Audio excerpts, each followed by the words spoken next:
Welcome back to Master Kalog, and don't forget to subscribe and click notification bell for more update. Ito ang ibinalita ni Attorney Vic Rodriguez sa isinampa nilang reklamo sa 2025 budget. Ayon kay Attorney Vic Rodriguez, ang 65% ng 2025 budget o nagkakahalaga ng 4.1 trillion pesos ay inalabas na ng DBM. Kasama na rito ang AKAP. Kaugnay din nito ang mga blanco o mga walang pirma sa BICAM report ay maaaring maging illegal, immoral, unconstitutional, and criminal. Ayon kay Attorney Vic Rodriguez. Narito ang kanyang mga pahayag. Salamat sa lahat ng volunteers ng ating ginagawang kampanya para senador.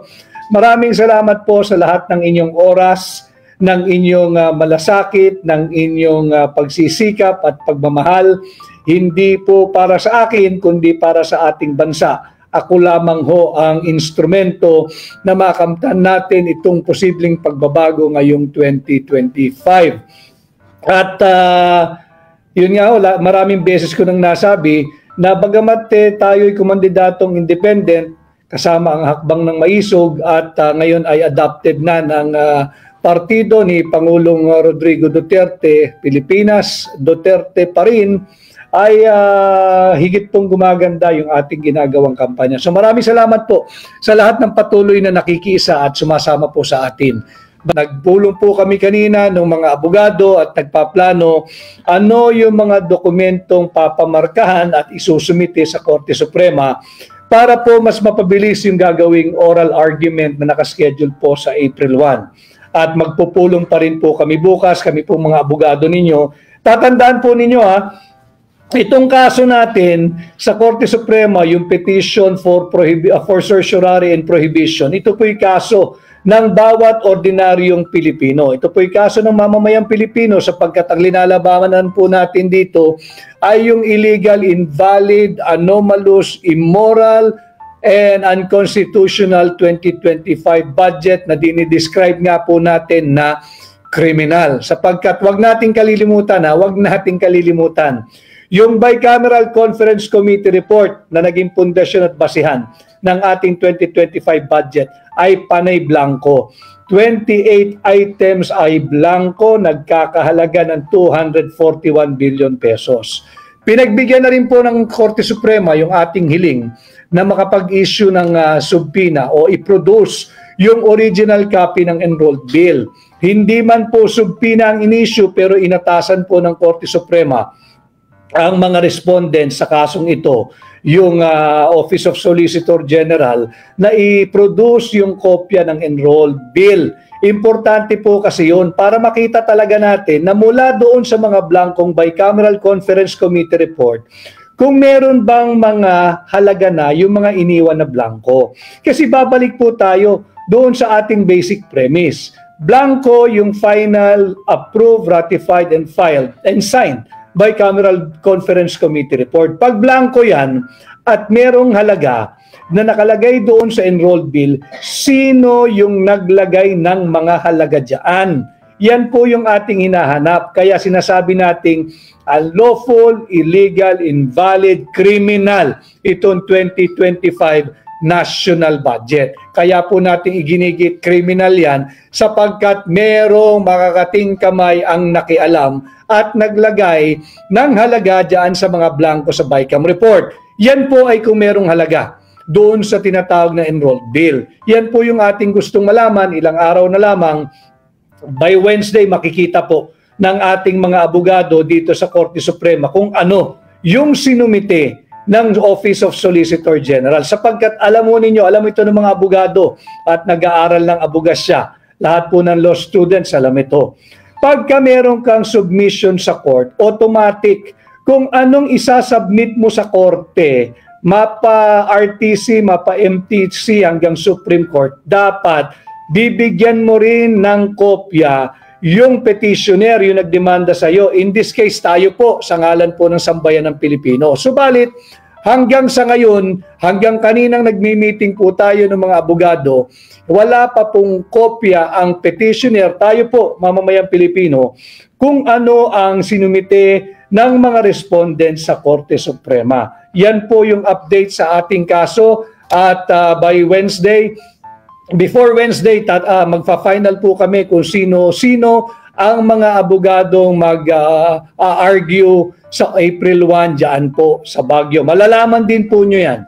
Bantayan po natin itong development sa gagawing hearing dito sa ating sinampang kaso at tingnan natin kung ano yung gagawin nilang argumento o depensa dito sa nabistong blankong bicameral conference committee report. Mahalaga na sana nga ay the lawyers will again manifest that there is a pending omnibus motion na humihingi na makapag-issue ng TRO dahil naglabas na rin ng report yung special release report on the release of the budget ang DBM na 65% na ng budget natin for 2025 ay released na sa mga ahensya. So importante sana na i-manifest uli ito at pakinggan dinggin ng ating Korte Suprema na makapag-issue ng TRO dahil ayaw naman natin na maging paper victory na lamang ang ating kaso kung sakasakaling katigan tayo ng Korte Suprema dahil nailabas na lahat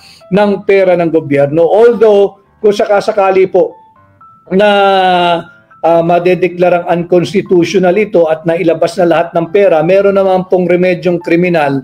Magkakaso po tayo ng kriminal sa mga nakialam dito sa ating unconstitutional, illegal, immoral, invalid, and criminal 2025 budget. Bukod po sa anomalous hearing sa anomalous 2025 budget, mariin din pong pinag-uusapan at pinag-uukulan ng pansin ngayon yung isang kandidato para vice-gobernador na naglahad ng kanyang saloobin regarding the vulnerability of the automated election system that will be used this 2025 election. Nakakagulat at bordering on nakakagalit dahil imbis na entertainin siya ng COMELEC, kinasuhan yung abogado at accountant na at kandidato bilang vice-gobernador. Tama ba? Vice-gobernador yung kinakandidatuhan po nung lawyer din po yun eh. Imbis na pakinggan siya ng COMELEC, kinasuhan po yung abogado at pati yata disbarment at yung kaso na mapatanggal yung kanyang lisensya bilang accountant ay isusunod din ng COMELEC. Nakakagulat, nakakagalit sapagkat bakit mo naman pipigilan maglahad ng kanyang saloobin bilang Pilipino yung isang taong naglahad lang ng kanyang reservation or pangamba na tungkol sa vulnerabilities ng ginagamit na Miro system, yung ating automated election system. Malinaw naman din po kasi sa ating automated election system law, yung RA 9369, pakicheck niyo po, RA 9369, yung ating automated election law na batas, sinasabing pa nga dyan dapat 3 buwan bago mag-eleksyon, mayroong third-party certification ang COMELEC. Dapat makakuha sila ng third-party certification. Isa-isang independent body na magse-certify na walang sablay ang gagamiting automated election system. Ang deadline po niyan ay 3 months before the election. Dapat ay nakakuha na ng certification ang COMELEC na foolproof o walang vulnerability yung system na gagamitin ngayon. Today is already March 3. Ang deadline po dapat niyan kung 3 months before election ay February 12. February 12 dapat po ay nakakuha na ang COMELEC ng tinatawag nating independent third-party certification na hindi nga po pwedeng dayain o hiihak yung sistemang ginagamit nila.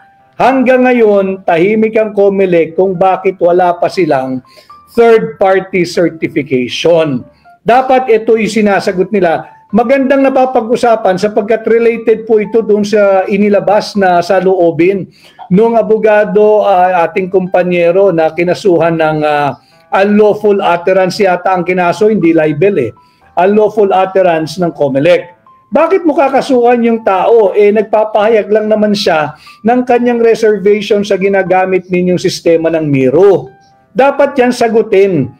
At ang mapapansin natin, I do not like to think, but it sees that the government, even the COMELEC, is weaponizing itong Article 154 para patahimikin yung pumupuna at nagbibigay ng kanilang pahayag regarding the vulnerability of the automated election system to be used and to be deployed this May 12, 2025 election.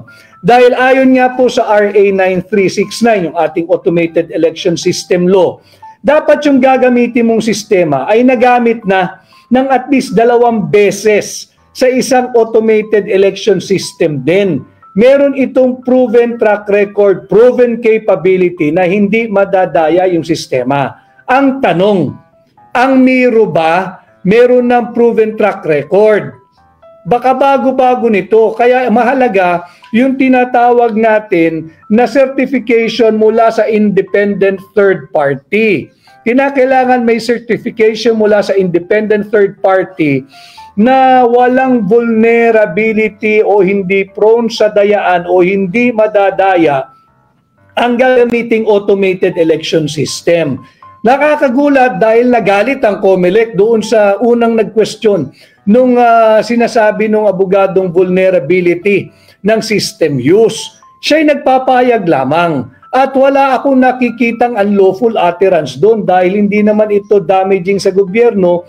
Babangga ho kasi yung karapatan niya magsalita, yung karapatan niya magpahayag.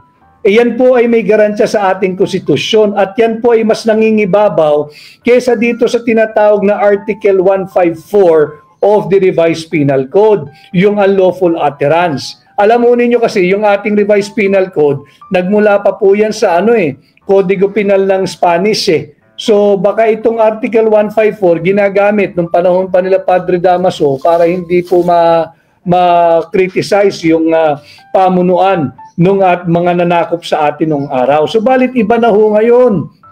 Ngayon, mas buhay ang diwa ng free speech.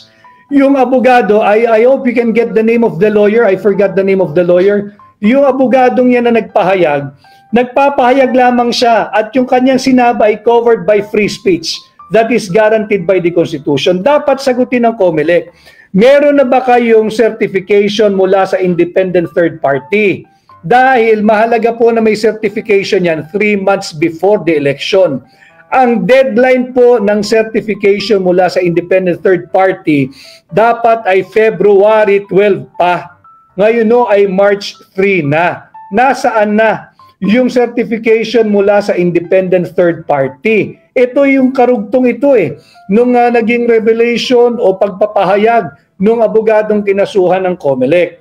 Kaugnay sa mga usaping ito tungkol sa BICAM report sa national budget ng 2025 at sa COMELEC issue sa mga sinabi at pahayag ni Atty. Vic Rodriguez, mahalaga ang inyong opinion at katuwiran. Don't forget to subscribe, like, and share. Thank you for watching.